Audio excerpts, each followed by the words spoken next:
नमस्कार, आप देख रहे हैं एनडीटीवी एक्सप्लेनर। तह की बात। मैं हूं सुशील बहुगुणा। वक्फ कानून में संशोधन का मुद्दा गरमाया हुआ है। राज्यसभा में पास होने के बाद लोकसभा में भी इस संशोधन बिल पर गर्मागर्म बहस हुई है। इसके कई प्रावधानों को लेकर विपक्ष ने जमकर विरोध किया है और इसे मुस्लिम समुदाय की संस्थाओं में दखल बताया है। हालांकि सरकार ने अपनी ओर से सख्ती से इन आरोपों का खंडन किया। खास बात यह है कि बीजेपी को एनडीए में शामिल अपने बड़े सहयोगियों जेडीयू और टीडीपी का समर्थन मिला और इस वजह से वो राज्यसभा में आसानी से पास करा पाए, लोकसभा में आसानी से बिल को पास करा पाई और राज्यसभा में भी रास्ता साफ है। वक्फ संशोधन बिल के इस पूरे मुद्दे को गहराई से सिलसिलेवार समझना काफी जरूरी है। तो सबसे पहले ये जान लेते हैं कि वक्फ का अर्थ क्या है। वक्फ कानून 1995 के मुताबिक वक्फ का अर्थ है किसी चल अचल संपत्ति को स्थायी तौर पर उन मकसदों के लिए दान करना जिन्हें इस्लाम में पवित्र और धार्मिक माना जाता है। अब सवाल यह है कि ये मकसद क्या हैं? तो ये हैं जैसे मस्जिद और कब्रिस्तान का रखरखाव, शिक्षण संस्थाओं और स्वास्थ्य से जुड़ी सुविधाओं का प्रबंधन, गरीबों और विकलांगों को वित्तीय मदद देना, ऐसे कई और काम। इन तमाम मकसदों के लिए कोई संपत्ति कब वक्फ की हो सकती है? पुराना जो कानून है उसके मुताबिक इसके कई तरीके हैं। जैसे किसी संपत्ति को मौखिक या लिखित दस्तावेज से वक्फ में शामिल किया जा सकता है। किसी जमीन के लंबे समय तक धार्मिक और कल्याणकारी कामों में इस्तेमाल से वो वक्फ की मानी जा सकती है या हो सकती है। किसी जमीन के वारिस के उपलब्ध न होने के बाद वो वक्फ की हो सकती है। वक्फ को बनाने वाले को वाकिफ कहा जाता है, जिसका प्रबंधन प्रशासक यानी मुतवल्ली करता है, वो उसका प्रबंधन करता है। वक्फ की संपत्ति इस्लाम धर्म के अनुयायियों द्वारा दान की जाती है और इस्लाम धर्म के सदस्यों द्वारा उनका प्रबंधन यानी मैनेजमेंट किया जाता है। इसके लिए हर राज्य में एक वक्फ बोर्ड है जो एक कानूनी संस्था है जो संपत्ति को हासिल कर सकती है, रख सकती है, उसको ट्रांसफर कर सकती है। वक्फ की संपत्ति को स्थायी तौर पर लीज पर नहीं दिया जा सकता, ना ही बेचा जा सकता है। अब सवाल यह है कि वक्फ के पास आखिर कितनी संपत्ति है जो ये सवाल, ये बवाल इतना बड़ा हो गया है। सितंबर 2024 तक के अनुमान के मुताबिक देश में वक्फ बोर्ड 8,70,000 रजिस्टर्ड अचल संपत्तियों के तहत 9.4 लाख एकड़ जमीन का प्रबंधन करती है। सच्चर कमेटी द्वारा 2006 के आकलन के मुताबिक इसकी अनुमानित कीमत करीब 1.2 लाख करोड़ रुपए है। ध्यान रहे ये 2006 का आकलन है और अब ये काफी ज्यादा बढ़ गया होगा। लेकिन गृह मंत्री अमित शाह द्वारा लोकसभा में दी गई जानकारी के मुताबिक 1913 से 2013 तक वक्फ बोर्ड के पास 18 लाख एकड़ संपत्ति थी, यानी जो हमने अभी पहले बताया उससे कहीं ज्यादा उन्होंने बताया। 2013 से 2025 के बीच 21 लाख एकड़ संपत्ति और जुड़ गई और कुल संपत्ति 39 लाख एकड़ हो गई गृह मंत्री के बयान के मुताबिक। तो इसके आधार पर कहा जा सकता है कि वक्फ बोर्ड के पास देश में सबसे ज्यादा संपत्ति है, सेना और रेलवे से भी कहीं ज्यादा। अल्पसंख्यक मामलों के मंत्रालय के मुताबिक दुनिया में सबसे ज्यादा वक्फ की संपत्ति भारत में ही है। अब अगला तथ्य यह है कि देश में कितने वक्फ बोर्ड हैं। देश में 30 वक्फ बोर्ड हैं और जैसा हमने बताया ये बोर्ड कृषि भूमि, इमारतें, दरगाह या मज़ार, कब्रिस्तान, ईदगाह, खानकाह, मदरसे, मस्जिद, स्कूल, दुकानें और कई अन्य संस्थाओं का प्रबंधन करते हैं। लेकिन वक्फ की इनमें से कई संपत्तियों पर लगातार विवाद रहे हैं और कई फैसलों के लिए वक्फ ट्राइब्यूनल के सामने लंबित भी हैं। अब ये जान लेते हैं कि वक्फ की कितनी संपत्ति विवादित है जिन पर सुनवाई चल रही है। सरकार के मुताबिक वक्फ ट्राइब्यूनल के सामने 40,951 केस लंबित पड़े हैं। इनमें से 9,942 केस मुस्लिम समुदाय के लोगों के ही द्वारा वक्फ से जुड़ी संस्थाओं के खिलाफ दायर किए गए हैं। वक्फ संशोधन बिल का मकसद इस लिटिगेशन को कम करना भी बताया गया है। अब सवाल यह है कि सरकार आखिर क्यों वक्फ कानून में संशोधन करना चाहती है। इनमें से कुछ वजह हमने आपको पहले बताई। दरअसल सरकार का मकसद है कि वक्फ की संपत्तियों के रखरखाव और प्रबंधन में जो खामियां और भ्रष्टाचार की शिकायतें हैं उन्हें दूर किया जाए। पुराने कानूनों में जो कमियां रह गई थी उन्हें भी दूर किया जाए और वक्फ बोर्ड की क्षमता को बेहतर किया जाए। वक्फ बोर्ड की संपत्तियों के प्रबंधन में जवाबदेही और पारदर्शिता लाई जाए। वक्फ की परिभाषा को अपडेट किया जाए। वक्फ की संपत्ति के रजिस्ट्रेशन की प्रक्रिया सुधारी जाए। उसके रिकॉर्ड के प्रबंधन में नई टेक्नोलॉजी का इस्तेमाल किया जाए, उसे डिजिटाइज किया जाए। वक्फ की संपत्तियों में से 17% संपत्ति कब्रिस्तान है, 16% कृषि भूमि, 14% मस्जिदों के पास हैं, 13% पर दुकानें हैं। अल्पसंख्यक मामलों के मंत्रालय के मुताबिक सबसे ज्यादा 2,32,547 यानी 27% संपत्तियां वक्फ की उत्तर प्रदेश में हैं। इसके बाद 9% पश्चिम बंगाल में, 9% पंजाब में है, तमिलनाडु में 8% संपत्तियां हैं, कर्नाटक में 7%, केरल में 6%, तेलंगाना में 5%। तो ये तो टॉप के 7 राज्य हो गए और बाकी अन्य राज्यों में वक्फ की बची हुई 29% संपत्तियां हैं। इनमें शिया और सुन्नी वक्फ बोर्ड दोनों के तहत आने वाली संपत्तियां शामिल हैं। कई संपत्तियां ऐसी हैं जिन पर वक्फ बोर्ड द्वारा समय समय पर दावा किया जाता रहा है, लेकिन उनका विरोध भी होता रहा है। महाराष्ट्र में ही ऐसी कई संपत्तियां हैं। खुद मुस्लिम समाज से जुड़े लोग वक्फ बोर्ड के ऐसे दावों पर सवाल उठाते रहे हैं। जैसे मुंबई की मीनारा मस्जिद का मामला ही लीजिए, जिस पर वक्फ का दावा है।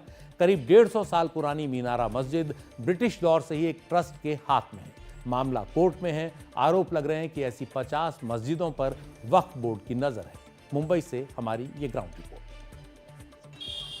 करीब 150 साल पुरानी मुंबई की मशहूर मीनारा मस्जिद गवाह है कि मुस्लिम समाज भी वक्फ बोर्ड के सितम झेल रहा है। ब्रिटिश राज से चल रही इस मस्जिद को 1879 से ट्रस्ट चलाता आया है, लेकिन वक्फ बोर्ड ने इस पर भी दावा किया है। लड़ाई कोर्ट पहुंची है। ट्रस्टी कहते हैं कि मुंबई की ऐसी 50 बड़ी मस्जिदों पर वक्फ की नजर हो सकती है। तो उन्होंने क्या बोला कि जो एग्रीमेंट आपने किया ये सेल एग्रीमेंट है और हर एग्रीमेंट में आपने 2.5 करोड़ रुपया कैश में लिया है। आप बताइए कि एग्जिस्टिंग टेनेंट बिल्डर से वसूल करता है कि बिल्डर टेनेंट को पैसा देते हैं?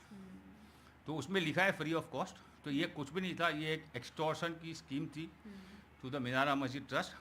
और ये जो पावर दिखा रहे हैं नोटिस मार मार के, उन्होंने ऑर्डर पास किया कलेक्टर को कि आप जाइए और ये 83 लोग को अपने घर से डिस्पोजेस कर दीजिए। वक्फ एक्ट इसके लिए बनाया गया, गरीब मुसलमानों को, मर्दों को, बच्चियों को, बूढ़ों को आप घर से निकाल के रास्ते पे लगाओगे? क्या ये वक्फ एक्ट 2013 इसके लिए पास किया गया था? तो इनकी मनमानी है। मेरे हिसाब से साउथ बॉम्बे की सारे मस्जिदें जो झुनी है, लगभग कितनी? मैं 50 बड़ी मस्जिदों का सोच सकता हूँ कि ये सारी की सारी इंग्लिश ट्रस्ट है। सारे की सारी property dedicated to the trustees है। यहाँ पर भी कब्जा आ सकता है या यहाँ पे दावे आ सकते हैं, ऐसा आपको लग रहा है? इनका बोलना ये है कि भाई आप हिलो तो हमसे पूछ के हिलो। मैं बोला 80,000 ट्रस्ट को तुम संभाल कहाँ पाओगे कि आप पूछ के हिलेगा? हम इस वक्त पठानवाड़ी में हैं और आपको दिखाना चाहते हैं कि यही मीनारा मस्जिद के ट्रस्ट की ओर से जो इलाके संभाले जाते हैं, करीब 1.5 एकड़ के ये इलाके हैं जहां पर किराए पर लोग 50 से 100 रुपए पे रहते हैं। अब यहां पर जो नोटिस आया है वक्फ बोर्ड का, इन किराएदारों को घर खाली करना होगा। मुख्य बात यह है कि ये जो इलाका है वो रीडेवलपमेंट में जाने के लिए ट्रस्ट की ओर से पूरी कोशिश की गई थी। म्हाडा के तरफ से सर्वे भी एक तरह से हो चुका था, पॉजिटिव नोट पर बात चल रही थी, लेकिन ऐसा कहना है ट्रस्ट की तरफ से कि उसके बाद ही वक्फ बोर्ड का नोटिस आया। करप्शन के भी आरोप इनकी ओर से लग रहे हैं। ट्रस्ट की ये प्रॉपर्टी है पठानवाड़ी अशरफी कॉम्प्लेक्स, हम लोग इसको डिजाइन किए थे। इसके अंदर 248 टेनेंट्स है। हमने टेनेंट्स के साथ में अग्रीमेंट किए थे। अग्रीमेंट बेसिकली ये था कि आपका पुराना घर लेके हम आपको नया घर देंगे। अभी अग्रीमेंट के अंदर ना पैसे का लेन देन तो कुछ हुआ नहीं है। इसके बाद में वक्फ बोर्ड की एक नोटिस आई वो 83 टेनेंट को कि आप लोग ये आपका ये जो प्रीमाइसेस है उसको खाली करो। और इन्होंने शायद ये नोटिस कलेक्टर को ही भेजे कि कलेक्टर के अंडर में ये नोटिस को, ये प्रीमाइसेस को आप खाली करो। ये बाकी टेनेंट इनका काफी डिलैपिडेटेड कंडीशन में देख रही हूँ, जर्जर हालत। इतनी डिलैपिडेटेड कंडीशन में 100 फुट का घर है, 8 लोग रहते हैं। आप प्लीज सुनिए, 8 लोग। ऐसा होता है कि जो बेचारे टेनेंट्स होते हैं तो आधे टेनेंट लोग के पैर घर के बाहर जाते हैं। मैडम ऐसी हालत है। आज 100 के बदली में 400 फुट मिल जाएगा तो एक बात ये बताइए, मुसलमान का नुकसान है कि मुसलमान का फायदा है? तो अभी जो आपका नया बिल आया है उसके अंदर ऐसा करो कि हम जो मुस्लिम कम्युनिटी है हमारे लोगों का फायदा होवे, हम लोगों का जो तबका है थोड़ा ऊपर आवे तो बहुत अच्छा हो जाएगा। मेरी आप लोगों से गुजारिश है। असलम जैसे ही करीब 200 लोग यहाँ पर 100 सालों से बसे हैं। ट्रस्ट की मदद से बेहतर घर का सपना देख रहे थे। वक्फ के नोटिस के बाद अब सस्ते किराए का घर भी अधर में है। 64 तो मेरी एज है। मेरे बाप दादा ने समझ लिया 100 नियर अबाउट 100 ईयर्स हम लोग यहाँ पर रह रहे हैं। यानी इतनी तकलीफों में जो उन लोगों ने दिन निकाला उन्होंने तो निकाला, लेकिन यंग जनरेशन अभी जो भी है, अब हम लोग जो है अगर इसको डेवलप चाहते हैं करने के लिए तो हमारे वक्फ बोर्ड या गवर्नमेंट हमारे साथ क्यों नहीं देती? करने के लिए तैयार है। यहाँ के ट्रस्टी कितना करेंगे? पानी की वाटर पाइप की लाइन है, ग्रीनेज की लाइन है, हर लाइन भरती है। हर 15 दिन में कोई ना कोई रास्ता खोदता है पाइप के लिए, पानी के लिए। हर आदमी अपनी तकलीफ से परेशान है और 10 बाई 10 के घर है। आप देख रहे हैं जनरेशन बढ़ रही है। पढ़ने वाले बच्चे कहाँ बैठ के पढ़ेंगे, क्या करेंगे? इसके लिए हमारा मुद्दा ये था और हम लोगों ने साइन किया, वो कंसल्ट वगैरह सब खाली इसको पास करके आगे कर दिया जाएगा। महाराष्ट्र में वक्फ की करीब 31,000 संपत्तियां बताई जाती हैं। लातूर में 103 किसानों की जमीन पर दावे का हालिया नोटिस हो या कोल्हापुर में महादेव मंदिर की जमीन पर वक्फ का दावा, राज्य में वक्फ के रवैये पर विवाद का सिलसिला लगातार जारी है। अब मस्जिदों पर ऐसे दावे वक्फ को चौतरफा घेर रहे हैं। मुंबई से कैमरामैन प्रवीण जी रोहित के साथ पूजा भारद्वाज, एनडीटीवी इंडिया। और जैसा हमने पहले बताया कि वक्फ की सबसे ज्यादा 27% संपत्तियां उत्तर प्रदेश में और इनमें से कई संपत्तियों पर विवाद है। उत्तर प्रदेश सरकार का तो दावा है कि राज्य में वक्फ बोर्ड द्वारा अपनी बताई जा रही 78% जमीन वास्तव में सरकारी है। यही नहीं, वक्फ की संपत्तियों से होने वाली आमदनी में भी भ्रष्टाचार का आरोप है। देश भर में 1.25 लाख करोड़ रुपए से ज्यादा की वक्फ की संपत्तियां हैं। अनुमान के मुताबिक इनसे औसतन आमदनी 1250 करोड़ रुपए सालाना आनी चाहिए, लेकिन आती है मात्र 150 करोड़। ऐसे में 1100 करोड़ रुपए किसकी जेब में जा रहे हैं, ये सरकार की ओर से बड़ा सवाल उठाया गया है। बिहार में भी वक्फ बोर्ड के पास 3000 से ज्यादा संपत्तियां रजिस्टर्ड हैं। इनमें शिया और सुन्नी वक्फ बोर्ड दोनों हैं। अकेले पटना में ही वक्फ बोर्ड की 300 से ज्यादा संपत्तियां हैं। राज्य में वक्फ की कुल संपत्तियों में से 250 से 300 संपत्तियों पर कोर्ट में केस चल रहे हैं। शिया वक्फ बोर्ड के चेयरमैन अफजल अब्बास के मुताबिक राज्य में शिया वक्फ बोर्ड के पास 327 संपत्तियां हैं, जिनमें से 117 अकेले पटना में हैं। इनमें से 137 संपत्तियों से जुड़े केस वक्फ ट्राइब्यूनल के पास हैं और 37 मामले हाई कोर्ट में लंबित हैं। दिल्ली की बात करें तो यहां भी वक्फ का कई संपत्तियों पर दावा रहा है। दिल्ली वक्फ बोर्ड हुमायूं के किले और कुतुब मीनार कॉम्प्लेक्स में मुगल मस्जिद पर भी दावा करता रहा है और उसका दावा है कि करीब 150 ऐतिहासिक संपत्तियां गैर कानूनी तरीके से भारतीय पुरातत्व विभाग के कब्जे में हैं। लोकसभा में बिल को पेश करते हुए संसदीय कार्य मंत्री और अल्पसंख्यक मामलों के मंत्री किरेन रिजिजू ने कहा था कि 1970 से दिल्ली में चले आ रहे एक केस में कई संपत्तियों पर वक्फ का दावा है। इनमें सीजीओ कॉम्प्लेक्स और संसद की इमारत तक शामिल है, जिन्हें दिल्ली वक्फ बोर्ड अपनी संपत्ति होने का दावा करता है। किरेन रिजिजू ने दावा किया कि केस कोर्ट में होने के बावजूद 2014 में सत्ता से बाहर होने से पहले तत्कालीन यूपीए सरकार ने ऐसी 123 संपत्तियों को डीनोटिफाई कर दिल्ली वक्फ बोर्ड के हवाले कर दिया। इनमें से अधिकतर लुटियंस जोन में है। रिजिजू ने दावा किया कि 2018 में एनडीए सरकार ने इस फैसले की समीक्षा की और इन संपत्तियों के मालिकाना अधिकार पर विचार के लिए एक पैनल बना दिया। अगर आज हम ये संशोधन लेके नहीं आते तो जिस सदन में हम बैठे हैं, ये पार्लियामेंट बिल्डिंग, इसको भी क्लेम किया जा रहा था। एयरपोर्ट, बसंत विहार, और अगर नरेंद्र मोदी जी का सरकार नहीं आते, अगर यूपीए का सरकार कंटिन्यू रहता, तो क्या क्या बिल्डिंग को डी नोटिफाई किया जाना था। 123 प्रॉपर्टी को तो डी नोटिफाई किया।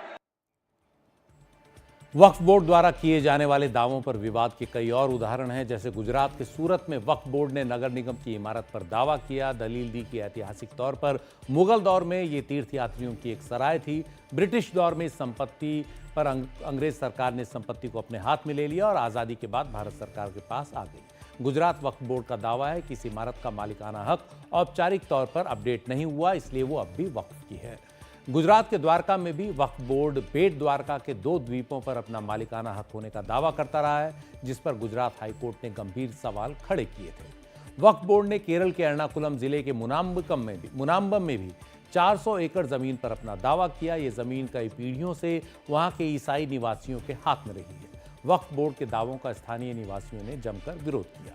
बेंगलुरु में ईदगाह मैदान पर भी वक्फ बोर्ड का दावा रहा है। सरकारी रिकॉर्ड में ईदगाह मैदान की जमीन किसी मुस्लिम संस्था को ट्रांसफर किए जाने का रिकॉर्ड नहीं है, लेकिन वक्फ फिर भी इस पर अपना दावा जताता रहा है और ये तमाम बातें हैं जिनकी वजह से वक्फ को लेकर कई सवाल होते रहे हैं खड़े। कई संपत्तियों पर भारी विवाद है। वक्फ की रजिस्टर्ड अचल संपत्तियों में से 7% पर अतिक्रमण है, 2% पर कानूनी लड़ाई चल रही है और 50% की क्या स्थिति है ये ठीक पता नहीं है। संशोधन बिल के पीछे सरकार का मकसद वक्फ की संपत्तियों से जुड़े विवादों को कम करना है, लिटिगेशन को कम करना है। इस सब के लिए बिल में कई बदलावों का प्रस्ताव है। अभी तक वक्फ ट्राइब्यूनल यानी वक्फ न्यायाधिकरण संपत्तियों के विवाद का हल करता है। यानी वक्फ ट्राइब्यूनल जो है वो एक अर्ध न्यायिक संस्थाएं हैं जिन्हें वक्फ संपत्तियों के विवादों को सुलझाने के लिए बनाया गया और मौजूदा वक्फ कानून के तहत उनके फैसलों को कोर्ट में चुनौती नहीं दी जा सकती। सरकार के मुताबिक बिल में संशोधन की ये भी एक बड़ी वजह है। वक्फ संशोधन बिल का विरोध करने वालों का एक तर्क ये भी है कि इस बिल के बाद सरकार को वक्फ की संपत्तियों के प्रबंधन में दखल देने का अधिकार मिल जाएगा और ये तय करने का अधिकार भी कि क्या कोई संपत्ति वक्फ की है या नहीं। दरअसल वक्फ कानून का सेक्शन 40 वक्फ बोर्ड को यह अधिकार देता है कि वो ये फैसला करे कि कोई संपत्ति वक्फ की है या नहीं। इस मामले में बोर्ड का फैसला अंतिम होता है जब तक कि उसे वक्फ ट्राइब्यूनल द्वारा बदला न जाए या रद्द न कर दिया जाए। वक्फ संशोधन बिल के तहत सबसे बड़ा बदलाव वक्फ कानून के सेक्शन 40 को रद्द करना है। संशोधन बिल से वक्फ ट्राइब्यूनल की शक्ति डिस्ट्रिक्ट कलेक्टर के हाथ में पहुंच जाएगी। बिल कहता है कि कोई भी सरकारी संपत्ति जिसे बिल से पहले या बाद में वक्फ की संपत्ति घोषित किया गया, वो वक्फ की संपत्ति नहीं मानी जाएगी। हालांकि इसका फैसला वक्फ ट्राइब्यूनल नहीं, कलेक्टर के हाथों में होगा। संशोधित बिल कहता है कि जब तक सरकार कोई फैसला नहीं लेती, तब तक विवादित संपत्ति को सरकारी संपत्ति माना जाएगा, वक्फ की संपत्ति नहीं। इस अहम बदलाव के पीछे सरकार की मंशा ये बताई जा रही है कि वक्फ कानूनों का कथित दुरुपयोग होता है। सरकारी अधिकारियों के मुताबिक निजी संपत्तियों को वक्फ की संपत्तियां घोषित करने के लिए वक्फ एक्ट के सेक्शन 40 का काफी दुरुपयोग होता है, जिससे कानूनी लड़ाइयां होती हैं और विवाद खड़े होते हैं। वक्फ संशोधन बिल के तहत वक्फ ट्राइब्यूनल का फैसला अब अंतिम नहीं होगा। ट्राइब्यूनल के फैसले को 90 दिन के अंदर हाईकोर्ट में चुनौती दी जा सकेगी। संशोधन के तहत उस विचार को भी हटाया जाएगा जिसके तहत इस्तेमाल से कोई संपत्ति वक्फ की मानी जा सकती है अगर उसका मूल स्वामित्व संदिग्ध हो। इस्लामिक कानून के तहत जब तक लिखित दस्तावेजीकरण नहीं हुआ, तब तक किसी संपत्ति को ज्यादातर मौखिक तौर पर वक्फ का घोषित किया जाता था। उदाहरण के लिए वक्फनामे की गैर मौजूदगी में किसी मस्जिद को वक्फ की संपत्ति माना जा सकता है अगर उसे लगातार एक मस्जिद की तरह इस्तेमाल किया जाता रहे। कई मस्जिद और कब्रिस्तान इस वर्ग में आते हैं। संशोधित कानून में इस्तेमाल से वक्फ के प्रस्ताव को हटाने का प्रावधान है। इससे वैध वक्फनामा न होने पर वक्फ की वो संपत्ति संदिग्ध हो जाएगी। संशोधन में वक्फ संपत्ति के सर्वे का अधिकार भी बदल दिया गया है। सर्वे कमिश्नर की जगह कलेक्टर को सर्वे का अधिकार दिया गया है। सरकार की दलील है कि वक्फ बोर्ड की संपत्तियों के सर्वे का काम काफी खराब रहा है। गुजरात और उत्तराखंड में तो सर्वे शुरू तक नहीं हुए, जबकि उत्तर प्रदेश में 2014 में दिए गए सर्वे के आदेश पर अभी तक काम नहीं हुआ है। 1995 का वक्फ कानून कहता है कि औकाफ यानी जो वक्फ का बहुवचन है, औकाफ का सर्वे राज्य सरकार द्वारा नियुक्त एक सर्वे कमिश्नर द्वारा किया जाएगा। संशोधित बिल सर्वे कमिश्नर की जगह डिस्ट्रिक्ट कलेक्टर को रखता है, यानी फिर किसी अन्य अधिकारी को जिसे कलेक्टर नामित करे और जो डिप्टी कलेक्टर से नीचे की रैंक का न हो, वो सर्वे कमिश्नर की जगह लेगा। वक्फ बोर्ड संशोधन बिल की एक और आलोचना यह है कि इसके जरिए सेंट्रल वक्फ काउंसिल और राज्य वक्फ बोर्ड में प्रतिनिधित्व को बदला जा रहा है और अब गैर मुस्लिम भी वक्फ काउंसिल और बोर्ड के सदस्य होंगे। वक्फ एक्ट 1995 के तहत बोर्ड में कुल 8 से 12 सदस्य होने चाहिए, लेकिन वक्फ संशोधन कानून के तहत अधिक से अधिक 11 सदस्य ही हो सकते हैं। अगर नियुक्ति की प्रकृति की बात करें तो वक्फ एक्ट 1995 के मुताबिक सदस्य चुने और नामित दोनों ही तरह के थे और सबका मुस्लिम होना अनिवार्य था, लेकिन संशोधन बिल के तहत सभी सदस्यों को सरकार द्वारा नामित यानी नॉमिनेटेड ही होना होगा। बोर्ड के गठन की बात करें तो वक्फ एक्ट 1995 के मुताबिक निम्न में से 1 से 2 सदस्य होने चाहिए, जैसे मुस्लिम सांसद, मुस्लिम विधायक या विधान पार्षद, बार काउंसिल के मुस्लिम सदस्य और मुत्तवली। लेकिन संशोधन बिल के बाद इसमें जो बदलाव जो किया गया है, सभी सदस्य नामित होंगे और गैर मुस्लिम हो सकते हैं। 1 अध्यक्ष, 1 सांसद, 1 विधायक, 2 पेशेवर व्यक्ति, राज्य सरकार का 1 अफसर, बार काउंसिल का 1 सदस्य, ये उसमें शामिल होंगे। पुराने कानून के मुताबिक बोर्ड में नामित सदस्यों में 1 मुस्लिम पेशेवर व्यक्ति, 2 शिया और सुन्नी इस्लामिक विद्वान और 1 राज्य सरकार का मुस्लिम अधिकारी होना चाहिए था, लेकिन नए संशोधन में जिन मुस्लिमों का होना अनिवार्य है उनमें 1 मुत्तवली, 1 इस्लामिक विद्वान और पंचायत या नगर पालिका के 2 सदस्य शामिल हैं। पुराने कानून के मुताबिक राज्य सरकारों को स्टेट वक्फ बोर्ड में 1 सीईओ की नियुक्ति करनी होती थी। सीईओ 1 मुस्लिम अधिकारी होना चाहिए था जो राज्य में डिप्टी सेक्रेटरी के स्तर का हो। अगर उस रैंक का मुस्लिम अधिकारी न हो तो उसके बराबर की रैंक के किसी मुस्लिम अधिकारी को नियुक्त किया जा सकता था। सीईओ को वक्फ के मकसद और मुस्लिम कानून के हिसाब से काम करना होता था। संशोधन बिल में सीईओ के मुस्लिम होने की अनिवार्यता खत्म कर दी गई है। बिल में वक्फ ट्राइब्यूनल के गठन में बदलाव की भी बात है। इसके तहत एक डिस्ट्रिक्ट जज और संयुक्त सचिव स्तर का अधिकारी वक्फ ट्राइब्यूनल में होगा। इसके अलावा ट्राइब्यूनल के फैसले को हाई कोर्ट में चुनौती दी जा सकती है। बिल के तहत यह भी अनिवार्य किया गया है कि वक्फ की हर संपत्ति को कानून के लागू होने के 6 महीने के अंदर एक केंद्रीय पोर्टल पर रजिस्टर कराना होगा। हालांकि कुछ चुने हुए मामलों में वक्फ ट्राइब्यूनल इस समय सीमा को आगे बढ़ा सकता है। तो ये था वक्फ संशोधन बिल का लब्बो लुआब। एनडीटीवी एक्सप्लेनर में आज इतना ही। नमस्कार।